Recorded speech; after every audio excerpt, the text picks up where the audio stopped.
Es una auténtica pesadilla lo que vivió Lori Poland y su familia tras su secuestro, pero este solo sería el inicio de un largo y terrible crimen. I just want who has her to bring her back and not hurt her. Please. She's my baby. Just bring her back. I really love her and I want her home.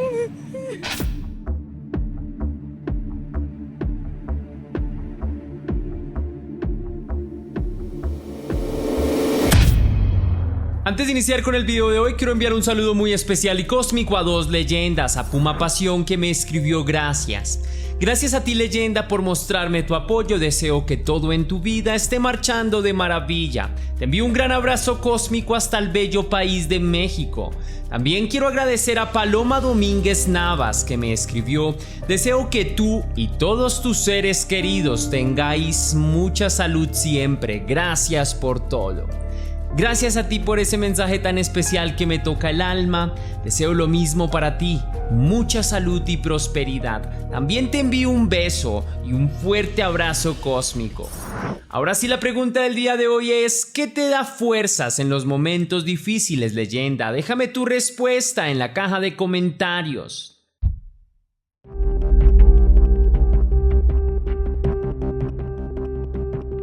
Lori Poland fue una niña nacida en los años 80 de actitud alegre y curiosa, como cualquier otro niño a esa edad, llena de inocencia y expectativa.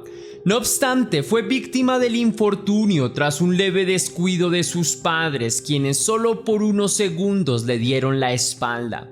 Luego desapareció a plena luz del día, secuestrada por un extraño que tuvo el tiempo preciso y la osadía desmedida para raptar a la menor de edad sin que nadie hiciera saltar las alarmas. Lori Poland, de 3 años, jugaba con su hermano mayor de 5 años en el jardín de su casa en Sheridan, Colorado. A plena luz del día, había transeúntes y otros niños vecinos jugando en el barrio. Los niños no estaban solos, estaban bajo la vigilancia de su padre, quien disfrutaba de la soleada tarde junto a ellos. Luego Lori se acerca a su padre sedienta. El calor es intenso. Le pide un helado para ella y su hermanito. Es insistente y termina por convencer a su padre, quien entra a casa y se dirige al refrigerador. Al salir de la casa con 2 paletas dulces para sus hijos, notó que Lori Poland, su hija menor, no está en el jardín. Solo está su hermano de 5 años, asustado y confundido. El padre de los niños cuestionó a su primogénito, quien no tenía claro lo que había sucedido con su hermana. Dijo que un auto se estacionó cerca y luego se fue. Solo han quedado unos pantalones de niña en el jardín, lo que complica mucho más el asunto y hacía más amarga la sospecha de la maldad a la que podía estarse sometiendo la pequeña.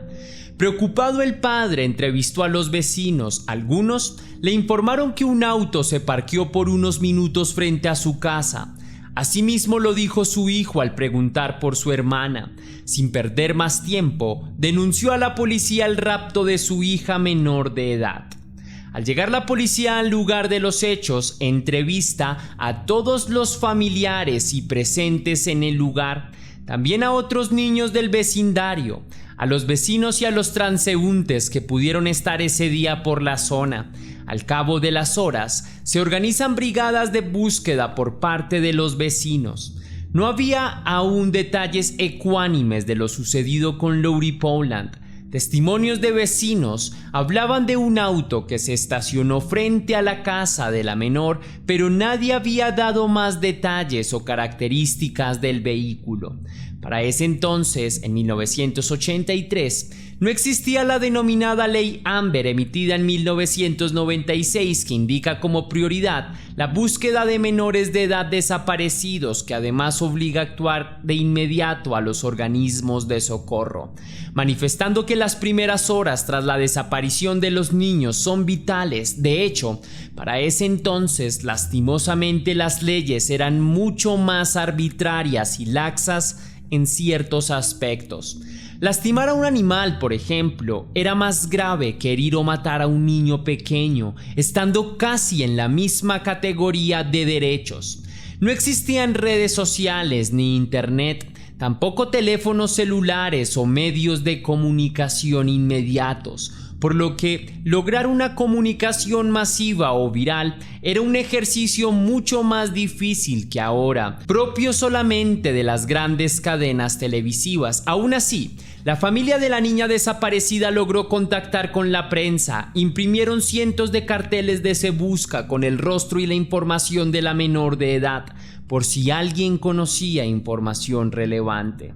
También se dieron espacios en la televisión para que los padres de Lori Powland comunicaran al público y los espectadores su tragedia, solicitando a la comunidad que, si alguien tenía a su hija, por favor la devolviera con una evidente y desgarradora tristeza.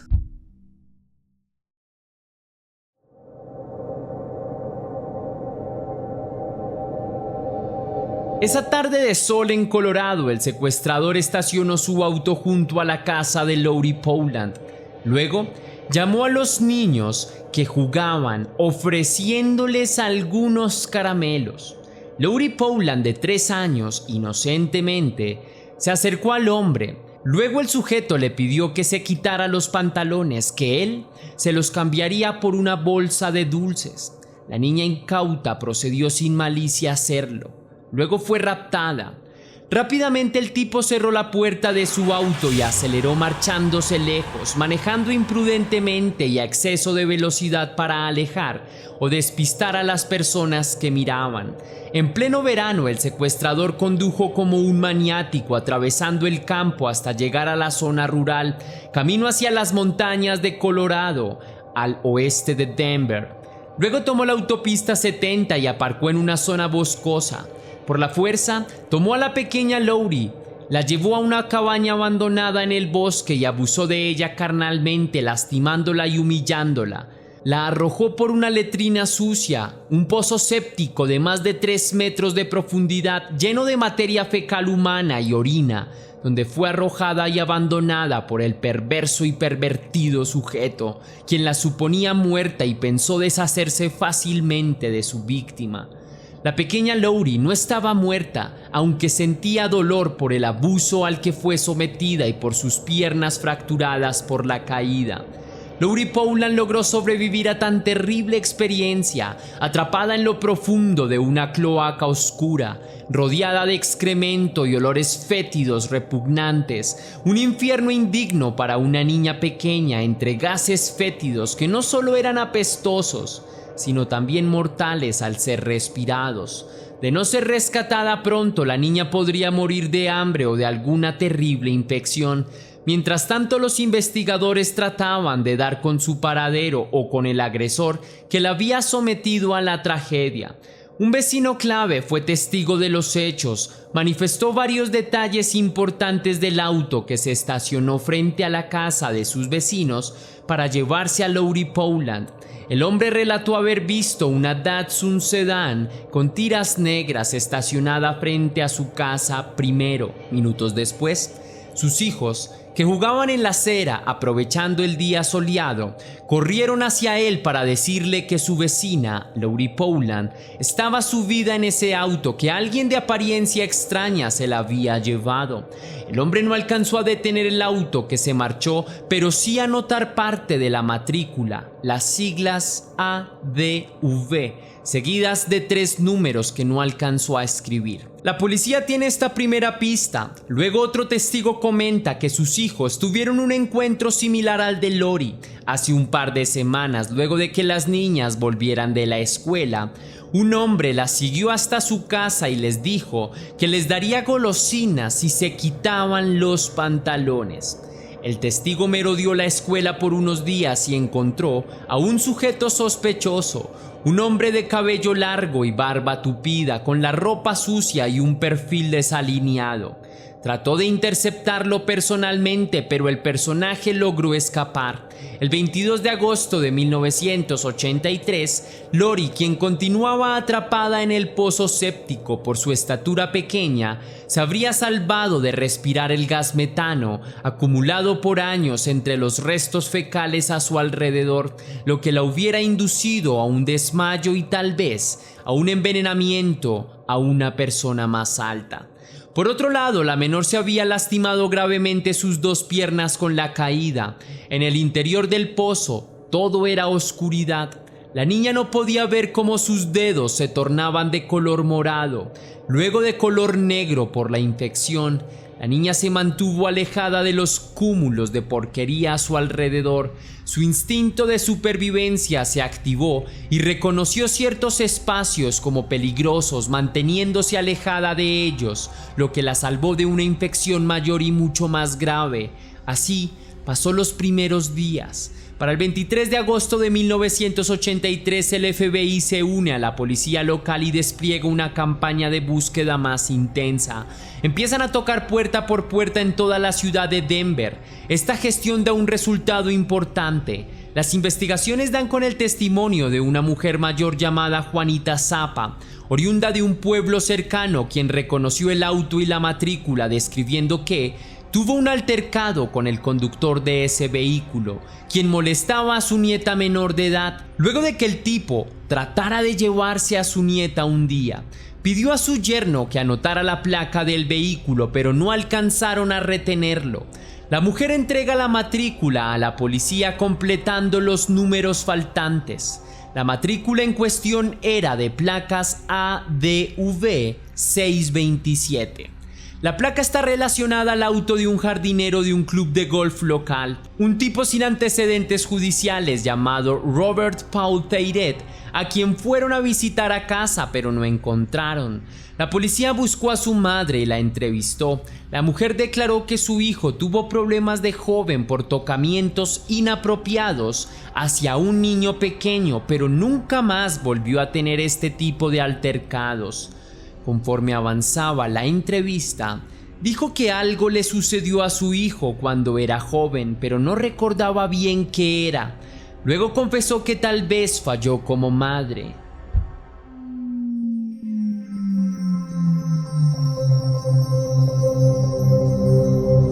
La mente de la pequeña Lori Powland empezaba a fallar gravemente.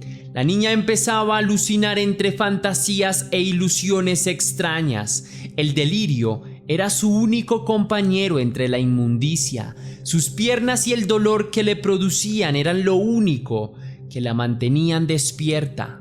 Constantemente lloraba y nombraba a su madre. Por instinto nunca dejó de sollozar. De alguna manera sobrevivió 4 días más, sin comer o beber nada, suplicando por ayuda desde las profundidades, recordando el rostro de su madre y su gran amor como última imagen antes de morir, o como fuerza para aferrarse a la vida. Cynthia y Steven eran una pareja de observadores de aves. Su entretenimiento era capturar diferentes animales emplumados con sus cámaras en pleno vuelo o reposando entre las ramas de los árboles. Solían caminar la montaña y hacer excursiones, conociendo medianamente el terreno. La curiosidad los llevó a visitar una vieja cabaña abandonada, la cual exploraron en busca de nidos de aves.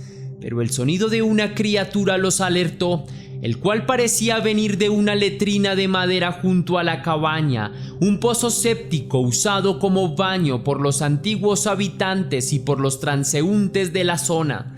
Se acercaron a echar un vistazo. Allí vieron en el fondo de la cloaca a una pequeña criatura, una niña con la mirada perdida que declaraba vivir allí. Estaba desinhibida de todo sentido, creía ser parte de su entorno, no recordaba quién era, lo que conmovió profundamente a los excursionistas, quienes se comunicaron con el servicio de emergencias inmediatamente. Luego llegó un bombero y entró a lo profundo del pozo para sacar a Lori Powland. Una vez en la superficie, notaron sus piernas magulladas y en muy mal estado. Fue remitida inmediatamente al hospital. La madre de la niña, al enterarse de la noticia, siguió la ambulancia desde su auto y llegó al hospital, pero el estado mental de su hija era totalmente deplorable. Su salud era crítica. Tenía pesadillas todo el tiempo, alucinaba con seres que la acechaban y atacaban. Tenía miedo de todas las personas, hasta de sus propios padres, a quienes no reconocía al principio. Luego de un diagnóstico general, se determinó que el corazón, los pulmones y el cerebro de la menor de edad estaban fallando. Los dedos de sus pies estaban de color negro. La amputación parecía la opción más viable para que la infección no se extendiera, pero en unos pocos días, la niña milagrosamente se recuperó, pudiendo conservar las dos piernas, recuperando lentamente su paz mental, reconociendo a sus padres y volviendo a su casa como una auténtica superviviente.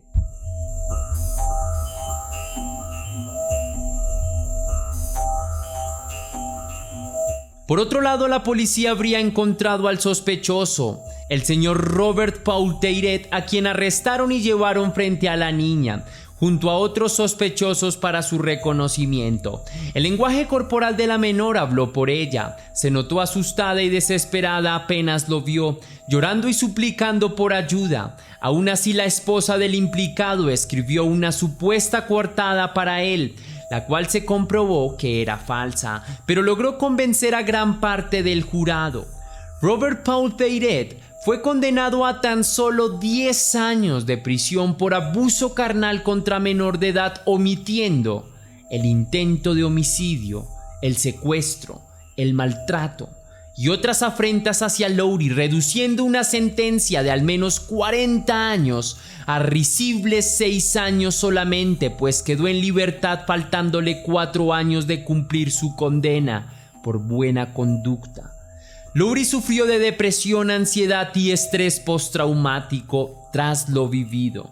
Su adolescencia y niñez fueron duras. Tuvo que recibir apoyo emocional y sanar de a poco sus heridas emocionales. Ahora de adulta tiene otra perspectiva de la vida. Su corazón está lleno de perdón y comprensión antes que de odio o venganza. Considera justa la pena contra su agresor. Dice que se hizo justicia finalmente y eso es lo importante. Actualmente lucha para que otros no vivan lo que ella padeció y procura ser una mejor persona día tras día. Lowry es madre de 3 hijos, tiene su propio consultorio pediatra, asimismo una licenciatura que le permite ejercer el servicio social como profesión. Ahora es terapeuta licenciada y trabaja en Denver Counseling Options. También trabaja junto a un psicólogo y un pediatra llamado Dick Krugman, de quien ella personalmente fue paciente cuando niña. Juntos encabezan la Fundación Nacional para terminar con el abuso y la negligencia infantil End Can, donde ayudan a miles de niños alrededor del mundo. Si te gustó la investigación de este caso, leyenda, déjame saber con tu misterioso like. Si quieres y si puedes hacer una pequeña donación para la producción de Test Misterios, estaré enormemente agradecido. Lo puedes hacer de 2 formas distintas. La primera es con el botón de super gracias que se ubica allí abajo, justo al lado del botón descargar. O también lo puedes hacer vía PayPal, ya que tienes el link en la descripción y en el comentario fijado. Si lo haces de cualquiera de estas 2 maneras, recibirás un agradecimiento personalizado y un saludo de mi parte para un próximo video. Ahora sí, sin más que añadir por hoy, mi querida leyenda, recuerda que las dudas te acompañan y que tú y yo nos vemos en el próximo caso.